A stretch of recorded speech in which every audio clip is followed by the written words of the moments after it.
Welcome to కథల ప్రయాణం. పూర్వం కిరాత నగరంలో వ్యాపారం, ఆలయాలు, పండుగలతో నిండిన జీవితం ఉండేది.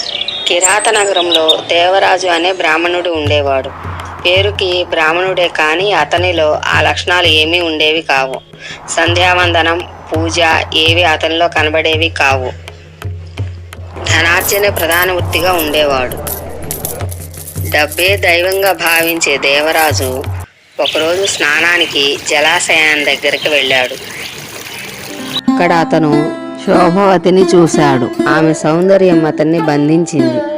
ఆమె మధురంగా పలకరించింది. అతను మరింతగా మాయలో పడ్డాడు. ఆ రోజు నుంచి అతను తన సంపద అంతా ఆమె కోసం వెచ్చించాడు. సౌందర్యవతి, శీలవతి, గుణవతి అయిన భార్య, తల్లిదండ్రులు ఎంత వారించినా వినలేదు. వాళ్ళు ఏమి చేయలేక బాధపడుతూ ఉండేవారు. ఒకరోజు వాళ్ళందరినీ హత్య చేసి ధనం కూడబెట్టుకుని ఆ వేసే ఇంటికి వెళ్ళి అక్కడే ఉండసాగాడు.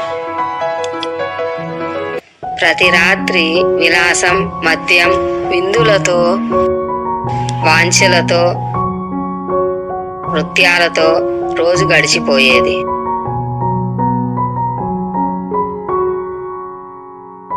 త్వరలోనే అతని సంపద అంతా ఖాళీ అయ్యింది.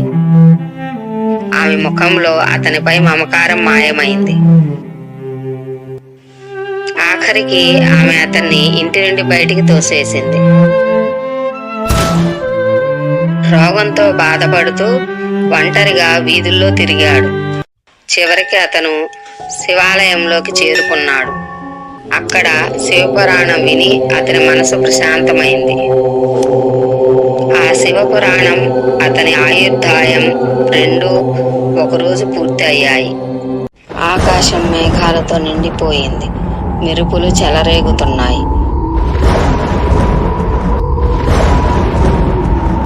యమదూతలు గర్జనలతో ఆకాశం నుండి కిందికి దూకుతున్నారు. దేవరాజు వణుకుతూ నేలపై పడ్డాడు. ఆత్మను గొలుసులతో లాగేందుకు యమదూతలు సిద్ధమయ్యారు. అప్పుడే చీకటిని చీల్చుకుంటూ బంగారు కాంతి కిరణాలు ఆకాశం నుండి దిగుతున్నాయి. శివగణులు త్రిశూలాలు, డప్పులు, శంఖాలు పట్టుకొని బంగారు కాంతిలో దిగుతున్నారు. శివగణులు దివ్యశక్తితో యమదూతలను తోసివేస్తున్నారు. యమకింకరులు అతని పాపాలను గుక్క తిప్పుకోకుండా చెప్పి ఇతనికి ఈశ్వర సన్నిధానం ఎలాగా అని ప్రశ్నించారు. అందుకు శివదూతలు ఎంత పాపం చేసిన వారే అయినా చివరి క్షణాల్లో శివపురాణం కల్మషరహితంగా విన్నాడు. అది శివ సన్నిధానం ప్రసాదిస్తుంది అని తీసుకువెళ్ళిపోయారు. దేవరాజు ఆత్మ శాంతియుతంగా ప్రకాశిస్తోంది. చుట్టూ శివగణులు రక్షణగా ఉన్నారు. జరిగిన విషయం యమకింకరులు ధర్మరాజుకి చెప్పారు.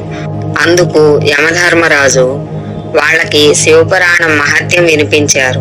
శివపురాణం చదివినా, విన్నా, తెలుసుకున్నా అటువంటి వారి జోలికి వెళ్ళొద్దని దూతలను శాసించాడు. శివపురాణం విన్నా గాని అటువంటి మహత్తు కలుగుతుందని సూతుడు వివరించసాగాడు.